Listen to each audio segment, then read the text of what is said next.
Hi అండి, అందరూ ఎలా ఉన్నారు? నేను ఈరోజైతే ఒక రెసిపీ చూపించబోతున్నానండి. అదేంటంటే గోబీ 65 అంటే క్యాలీఫ్లవర్ 65 అండి.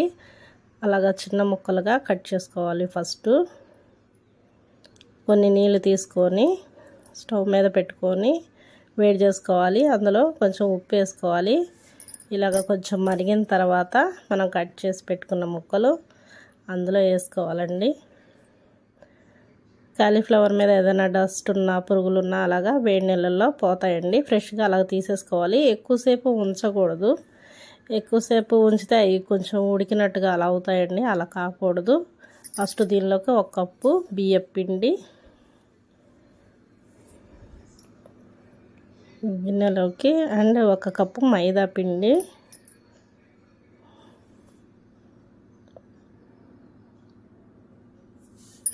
హాఫ్ కప్ వచ్చేసి కార్న్ ఫ్లోర్ వేసుకోవాలండి.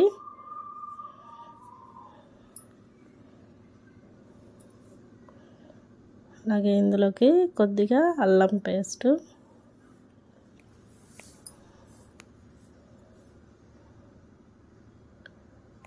కొత్తగా చూస్తున్న వాళ్ళు నా ఛానల్ని సబ్స్క్రైబ్ చేసుకోండి ప్లీజ్.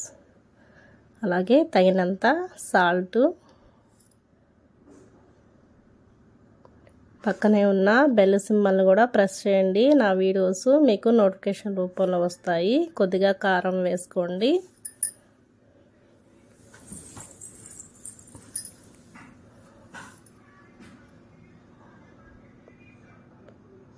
కొద్దిగా జీలకర్ర పొడి వేసుకోండి. జీలకర్ర వేసుకోవచ్చు, లేదా జీలకర్ర పొడి అయినా వేసుకోవచ్చండి. కొద్దిగా గరం మసాలా, ధనియాల పొడి ఉంటే ధనియాల పొడి కూడా వేసుకోండి.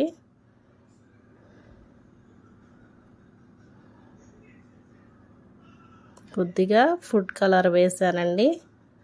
ఫుడ్ కలర్ ఆప్షన్ మాత్రమే, మీకు వేసుకోవాలనిపిస్తే వేసుకోండి, లేకపోతే లేదు.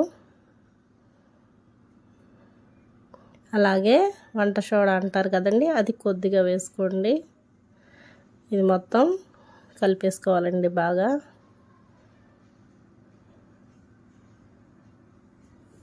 అన్నీ కలిసిపోయేలాగా, అన్ని ఇంగ్రీడియంట్స్ మంచిగా కలిసిపోయేలాగా కలుపుకోవాలి. కొద్దిగా వాటర్ వేసుకుంటూ కావాల్సినంతగా కలుపుకోండి. ఒకేసారి ఎక్కువ పోసుకోవద్దు, జారుగా అయిపోతే మళ్ళీ బాగోదు. కొన్ని నీళ్ళు వేసుకొని కలుపుకోవాలి.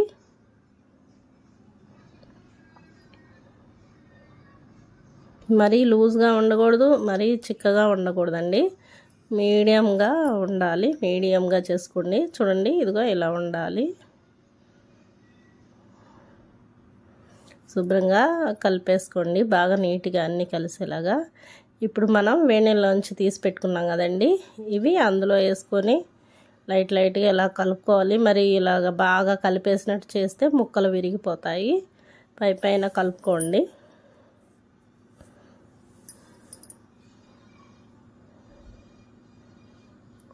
పైన కలిపేసుకోవాలి. వాటికి పిండి అంటుకునేలాగా.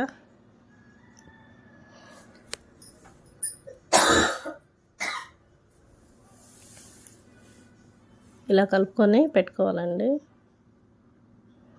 స్టవ్ మీద ప్యాన్ పెట్టుకొని నూనె వేడి చేసుకున్నాక మీడియం ఫ్లేమ్లో పెట్టుకొని ఇవి వేయించుకోవాలి.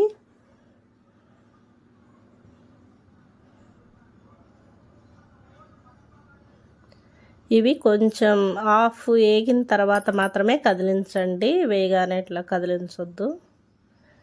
ఒక్కొక్క పీస్ తీసుకొని వేసుకోండి. ఇదిగో చూసారు కదండి, ఇలా వేగిపోయాయి. గోబీ 65 రెడీ అయిపోయింది.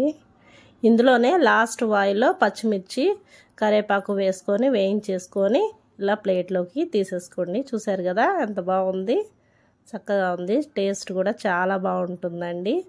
తప్పకుండా ట్రై చేయండి. కొత్తగా చూసిన వాళ్ళు నా ఛానల్ సబ్స్క్రైబ్ చేసుకోండి, లైక్ చేయండి, షేర్ చేయండి, కామెంట్ చేయండి. Thank you for watching.